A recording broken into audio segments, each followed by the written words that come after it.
Hi friends, R4iലേക്ക് എല്ലാവർക്കും സ്വാഗതം. ഇന്ന് ബെഞ്ച് മാർക്ക് ഇൻഡെക്സ് ആയിട്ടുള്ള നിഫ്റ്റി 23,000 എന്നുള്ള അതിൻ്റെ നിർണായകമായൊരു ലെവൽ മറികടന്നിട്ടുണ്ട്.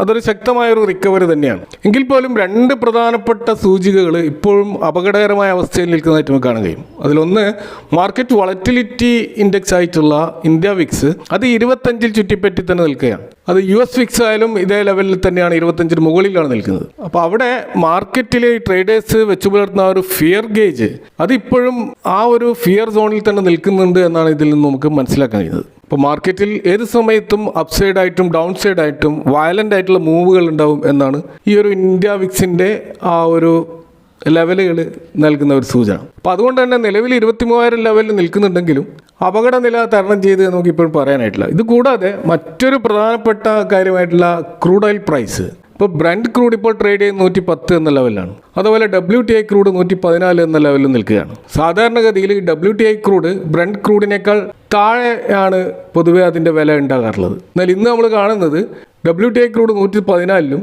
Brent crude 110-ലുമാണ്. അപ്പോൾ ഈ ഒരു ട്രേഡിംഗ് റേഞ്ച് വളരെ അസാധാരണമായിട്ടുള്ളൊരു പ്രതിഭാസമാണ്. അപ്പോൾ ഇവിടെ ഈ രീതിയിൽ WTI ക്രൂഡ് കൂടാനുള്ള ഒരു പ്രധാനപ്പെട്ട കാരണം മിഡിൽ ഈസ്റ്റിലെ സംഘർഷം തന്നെയാണ്. കാരണം ലോകത്തിലെ പ്രധാനപ്പെട്ട കപ്പൽ പാതയായിട്ടുള്ള സ്ട്രെയിറ്റ് ഓഫ് ഹോർമസ് അത് ഭാഗികമായിട്ട് ഇപ്പോഴും തടസ്സപ്പെട്ട് തന്നെയാണ് നിൽക്കുന്നത്.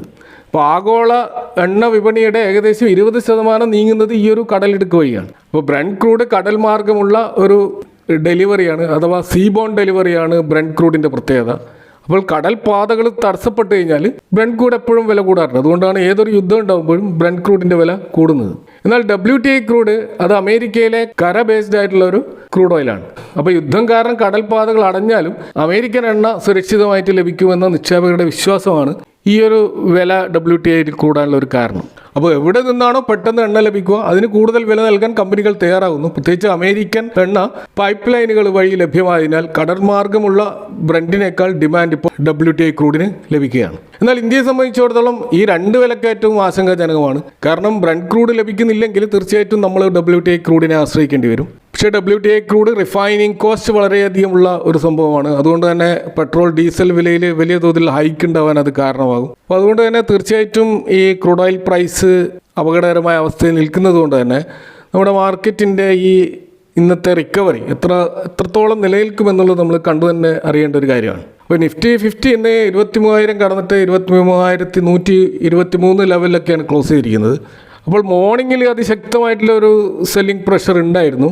എന്നാൽ അവിടെ നിന്ന് വലിയ തോതിലുള്ള ഒരു റിക്കവറിയാണ് നിഫ്റ്റി കാണിച്ചിട്ടുള്ളത്. എങ്കിൽ പോലും FIAs ഇന്നും ശക്തമായ സെല്ലിംഗ് സൈഡിൽ തന്നെയാണ്. ഏകദേശം 8,000 കോടിയോളം അവരിന്നും സെൽ ചെയ്തതായിട്ട് കാണാം. അപ്പോൾ ഗ്ലോബൽ ക്യൂസ് ഇപ്പോഴും അനിശ്ചിതത്വത്തിൽ തുടരുന്നതിനാൽ, പ്രത്യേകിച്ച് ഇന്ന് നിർണായകമായ ഒരു ദിവസമാണ്. ഇന്നാണ് ഈ ഇറാന് ട്രംപ് നൽകിയിട്ടുള്ള ആ ഒരു ഡെഡ് ലൈൻ അവസാനിക്കുന്നത്. അപ്പോൾ എന്തായിരിക്കും ട്രംപിൻ്റെ അടുത്ത നീക്കം എന്നുള്ള ഒരു ആശങ്ക അവിടെ നിലനിൽക്കുന്നുണ്ട്. അപ്പോൾ ഇത്തരത്തിലുള്ള ഒരു സിറ്റുവേഷനിൽ സ്വാഭാവികമായിട്ട് FIAs അവരുടെ പൊസിഷൻസ് ഒഴിവാക്കുന്നതിൽ വലിയ അത്ഭുതം പറയാനില്ല. അപ്പോൾ ഗ്ലോബൽ ക്യൂസ് നോർമൽ ആയാൽ മാത്രമായിരിക്കും ഒരുപക്ഷെ അവർ ഇന്ത്യൻ മാർക്കറ്റിൽ തിരിച്ചു വരിക. കാരണം ഇന്ത്യൻ റൂപ്പി ഇപ്പോൾ കുറച്ച് സ്റ്റേബിൾ ആയിട്ടുണ്ട്. 92-93 റൂപ്പി ഇപ്പോൾ നിൽക്കുന്നത്. അപ്പോൾ ഇന്നത്തെ മാർക്കറ്റിൽ നിഫ്റ്റി IT അതുപോലെ മെറ്റൽ റിയാലിറ്റി സെക്ടറിലാണ് ശക്തമായ മുന്നേറ്റം ഉണ്ടായിട്ടുള്ളത്. അതുകൂടാതെ റിലയൻസ് ഇന്നലെ ശക്തമായി താഴോട്ടേക്ക് പോയപ്പോൾ ഇന്ന് സ്റ്റേബിൾ ആയിക്കൊണ്ട് ഒരു പോസിറ്റീവ് ക്ലോസിംഗ് നൽകിയതായിട്ട് കാണാം. അതുപോലെ HDFCയും ഇന്നലെ നല്ല മൊമെൻറ്റം കാണിച്ചത് ഇന്നും പോസിറ്റീവിൽ ക്ലോസ് ചെയ്തായിട്ട് കാണുന്നുണ്ട്. അപ്പോൾ റിലയൻസും HDFCയും പോലെയുള്ള ഹെവി വെയിറ്റ് രണ്ട് സ്റ്റോക്കുകൾ മുന്നേറി. ഇത് കൂടാതെ ലീഡിങ് IT കമ്പനികളൊക്കെ മുന്നോട്ട് പോയി. അപ്പം സ്വാഭാവികമായിട്ട് നിഫ്റ്റിയിലെ മേജർ ഈ കമ്പനികളുടെ വെയിറ്റേജ് ആയതുകൊണ്ട് തന്നെ അവിടെ ശക്തമായ ഒരു മുന്നേറ്റം നമുക്ക് കാണാൻ കഴിഞ്ഞു. ഇന്ന് നമ്മൾ നിഫ്റ്റി 50-ൽ ഇന്ന് ശക്തമായി മുന്നേറിയ ഒരു സ്റ്റോക്കായ വിപ്രോയെക്കുറിച്ച് പറയുകയാണെങ്കിൽ ഇന്നലെയൊന്നുമായിട്ട് നല്ല മുന്നേറ്റമാണ് ഈ സ്റ്റോക്കിൽ കാണുന്നത്. ഇപ്പോൾ വിപ്രോയുടെ ഒരു ബിസിനസ് അപ്ഡേറ്റ് നമ്മൾ നോക്കിക്കഴിഞ്ഞാൽ തങ്ങളുടെ ചരിത്രത്തിൽ ഏറ്റവും വലിയ കോൺട്രാക്റ്റുകളിൽ ഒന്നിൽ അവരിപ്പോൾ ഏർപ്പെട്ടിരിക്കുകയാണ്. അപ്പോൾ സിംഗപ്പൂർ ബേസ്ഡ് ആയിട്ടുള്ള ഓല ഗ്രൂപ്പിനെ അവർ സ്വന്തമാക്കിയിരിക്കുകയാണ്. അപ്പോൾ $1 ബില്യൺ ഉള്ള ഒരു കരാറാണിത്. അതായത് 8,300 കോടിയിലധികം മൂല്യമുള്ള ഒരു 8 വർഷം നീണ്ടു നിൽക്കുന്ന കരാറാണ്. അപ്പോൾ മൈൻഡ് സ്പ്രിൻ്റ് എന്ന് പറയുന്ന ഈ ഒലാം ഗ്രൂപ്പിൻ്റെ IT വിഭാഗത്തെയാണ് ഇവർ ഇപ്പോൾ ഏറ്റെടുക്കുന്നത്. $375 മില്യൺ ഇത് ഏറ്റെടുക്കുന്നത്. ഇപ്പോൾ 2026 ജൂണോടുകൂടി ഈ ഒരു ഏറ്റെടുക്കൽ പ്രക്രിയ പൂർത്തിയാവും. ഫുഡ് അഗ്രി ബിസിനസ് മേഖലയിൽ ഈ ആർട്ടിഫിഷ്യൽ ഇൻ്റലിജൻസ് അതുപോലെ ക്ലൗഡ് ടെക്നോളജി എന്നിവ ഉപയോഗിച്ച് വലിയ മാറ്റങ്ങൾ കൊണ്ടുവരാനാണ് ഈ ഒരു ഏറ്റെടുക്കലിലൂടെ വിപ്രോ ലക്ഷ്യമിടുന്നത്.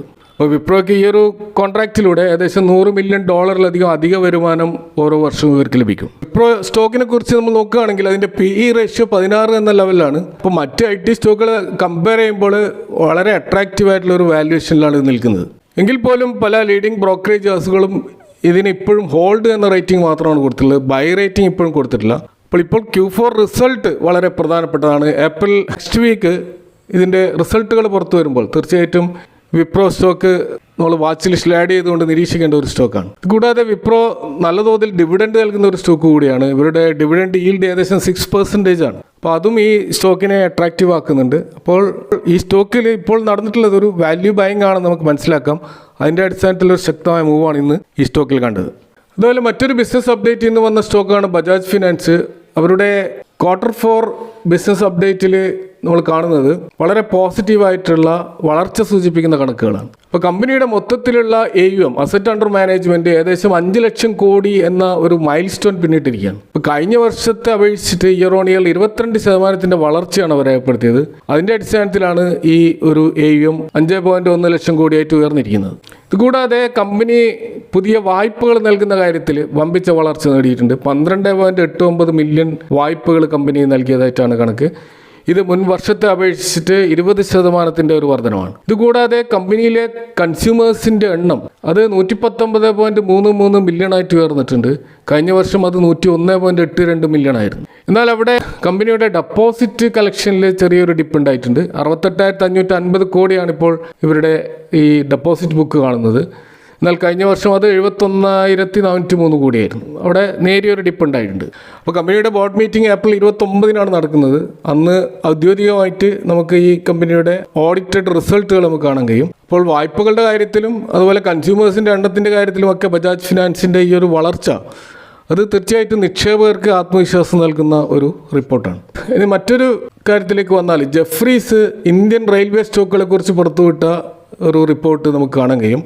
ഇപ്പോൾ റെയിൽവേ മേഖലയിലെ 2 പ്രമുഖ സ്റ്റോക്കുകളായ ടിറ്റഗാർ റെയിൽ സിസ്റ്റവും അതുപോലെ ജൂപ്പിറ്റർ വാഗണിനെ കുറിച്ചുമാണ് ജെഫ്രീസ് പരാമർശങ്ങൾ നടത്തിയിട്ടുള്ളത്. അപ്പോൾ ഇവിടെ ടിറ്റഗാർ റെയിൽ സിസ്റ്റത്തിന് അവരൊരു ബൈ റേറ്റിംഗ് ആണ് കൊടുത്തിരിക്കുന്നത്. 810 എന്നുള്ളൊരു ടാർഗറ്റ് നിശ്ചയിച്ചിരിക്കുന്നു. അപ്പോൾ 30% ഒരു അപ്സൈഡ് മൂവാണ് അവർ ഈ സ്റ്റോക്കിൽ പ്രതീക്ഷിക്കുന്നത്. അപ്പോൾ Indian government Vande Bharat ട്രെയിനുകളുടെയും metro കോച്ചുകളുടെയും നിർമ്മാണത്തിന് വലിയ മുൻഗണനയാണ് നൽകുന്നത്. അപ്പോൾ ടിറ്റഗാർ റെയിൽ ഈ മേഖലയിലെ ഒരു മുൻനിര കമ്പനി ആയതുകൊണ്ട് തന്നെ അവരുടെ വരുമാനത്തിൽ വലിയ വർധനമുണ്ടാകുമെന്നാണ് ജെഫ്രീസ് പറയുന്നത്. അപ്പോൾ പാസഞ്ചർ റെയിൽ വിഭാഗത്തിൽ നിന്നുള്ള അവരുടെ വരുമാനം അടുത്ത 5 വർഷത്തിൽ 14 മടങ്ങ് വർദ്ധിക്കുമെന്നാണ് അവരുടെ വിലയിരുത്തൽ. എന്നാൽ നേരെ മറിച്ച് ജൂപ്പിറ്റർ വാഗണിന് ഇവരെ ഒരു സെൽ റേറ്റിംഗ് ആണ് കൊടുത്തിട്ടുള്ളത്. അപ്പോൾ ജൂപ്പിറ്റർ വാഗണിൻ്റെ കാര്യത്തിൽ ഇവർ പറയുന്നത് അതിൻ്റെ ടാർഗറ്റ് 200ലേക്ക് താഴുമെന്നാണ്, 22% താഴോട്ടേക്ക് പോകുമെന്നാണ്. അപ്പോൾ ഈ ജൂപ്പിറ്റർ വാഗൺ പ്രധാനമായിട്ടും ഗുഡ്സ് വാഗണുകളുടെ അഥവാ ഫ്രൈറ്റ് വാഗണുകളുടെ നിർമ്മാണത്തിലാണ് ശ്രദ്ധ കേന്ദ്രീകരിക്കുന്നത്. എന്നാൽ പാസഞ്ചർ മെട്രോ കോച്ചുകളുടെ അപേക്ഷിച്ച് ഗുഡ്സ് വാഗൺ വിപണിയിൽ വളർച്ചാ നിരക്ക് കുറവാണെന്നാണ് ജെഫ്രീസ് നിരീക്ഷിക്കുന്നത്. അതുകൂടാതെ ജൂപ്പിറ്റർ വാഗണിൻ്റെ വാല്യുവേഷൻ അവർ വളരെ ഹൈ ആയിട്ടാണ് കണക്കാക്കുന്നത്. അപ്പോൾ അതുകൊണ്ട് തന്നെ ഇപ്പോൾ ഇത് റിസ്ക് റിവാർഡ് നൽകുന്ന ഒരു സ്റ്റോക്ക് അല്ല എന്നാണ് അവരുടെ ഒരു വിലയിരുത്തൽ.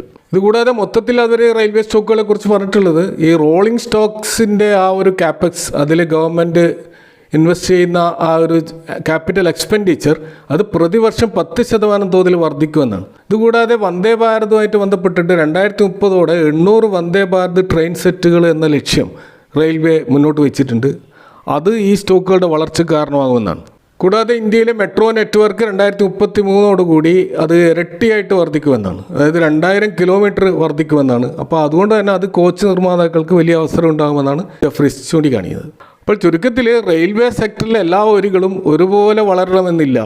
പാസഞ്ചർ മെട്രോ സെഗ്മെൻറ്റിൽ കൂടുതൽ ശ്രദ്ധയുള്ള കമ്പനികൾക്കാണ് കൂടുതൽ സാധ്യത എന്നാണ് ജെഫ്രീസിൻ്റെ ഒരു നിഗമനം. ഇനി നമ്മൾ നിഫ്റ്റിയുടെ ഒരു ലെവലുകൾ നോക്കുകയാണെങ്കിൽ നമുക്കറിയാം നാളെ RBIയുടെ ഒരു പ്രധാനപ്പെട്ട ഡിസിഷൻ വരുന്ന ദിവസമാണ്. ഇപ്പോൾ നിഫ്റ്റി 23,000 കടന്നത് ഒരു പോസിറ്റീവായിട്ടുള്ള സൂചനയാണെങ്കിലും 23,200 ഒരു പ്രധാനപ്പെട്ട ഒരു റെസിസ്റ്റൻസ് ലെവലാണ്. അതിന് മുകളിൽ കുറച്ച് ദിവസം തുടർന്നാൽ 23,400 വരെ പോകാനുള്ള സാധ്യതയുണ്ട്. താഴോട്ടാണെങ്കിൽ 22,800 ഒരു ഇമ്പോർട്ടൻ്റ് ആയിട്ടുള്ള ഇമ്മീഡിയറ്റ് സപ്പോർട്ട് ലെവൽ. അപ്പോൾ എങ്കിൽ പോലും ഇന്നത്തെ രാത്രി വളരെ നിർണായകമാണ്. കാരണം ട്രംപിൻ്റെ അന്ത്യശാസനം അതിൻ്റെ ഡെഡ് ലൈന് ഇന്നാണ് അവസാനിക്കുന്നത്. അപ്പോൾ അടുത്ത ട്രംപിൻ്റെ നീക്കം എന്താണ് എന്നുള്ളതും വളരെ ഇമ്പോർട്ടൻ്റ് ആണ്. അതുകൂടാതെ RBIയുടെ മോണിറ്ററി പോളിസി മീറ്റിങ്ങിൽ വരുന്ന കമൻറ്റുകൾ, പ്രത്യേകിച്ച് ഇൻഫ്ലേഷനെക്കുറിച്ചും GDP ഗ്രോത്തിനെക്കുറിച്ചുമുള്ള കമൻറ്റുകളും വളരെ പ്രധാനമാണ്. അതുകൊണ്ട് തന്നെ നാളത്തെ മാർക്കറ്റ് വളരെ ജാഗ്രതയോടെ നീങ്ങേണ്ട ഒരു മാർക്കറ്റായിട്ടാണ് നമുക്ക് കാണാൻ കഴിയുന്നത്. അപ്പോൾ ഇതൊക്കെയാണ് ഇന്നത്തെ മാർക്കറ്റുമായി ബന്ധപ്പെട്ട് നിങ്ങളായിട്ട് ഷെയർ ചെയ്യാനുള്ളത്. ഈ വിഷയങ്ങളുമായി ബന്ധപ്പെട്ട് നിങ്ങളുടെ അഭിപ്രായങ്ങളും കമൻറ്റുകളായിരിക്കുക. Thank for watching. See next time with another video.